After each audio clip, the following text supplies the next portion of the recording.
Hi guys, how are you doing? I just went for a swim. I always go for a swim. I don't care if it's cold or hot or what. I love the water. Why do I do this? Just simply to cleanse my aura. People always ask, why is the water so important? The water has a lot of electrons. The electrons clear your aura. And it also rejuvenates you.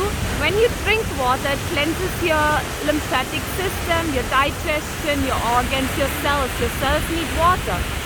If you want to clear your aura, just go in nature, just be in the green. The chlorophyll is, the plants are full of chlorophyll, and chlorophyll is getting charged by the light. So just be in nature and go to the sun, be in the water, go to earth.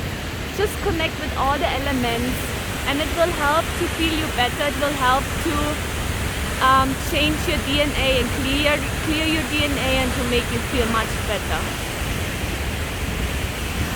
This is my friend. He brought me here today. Muchas gracias. Guys, I love you very much. Just make sure you always connect with nature. That will always help you to feel better, okay? And to rejuvenate yourself. Bye.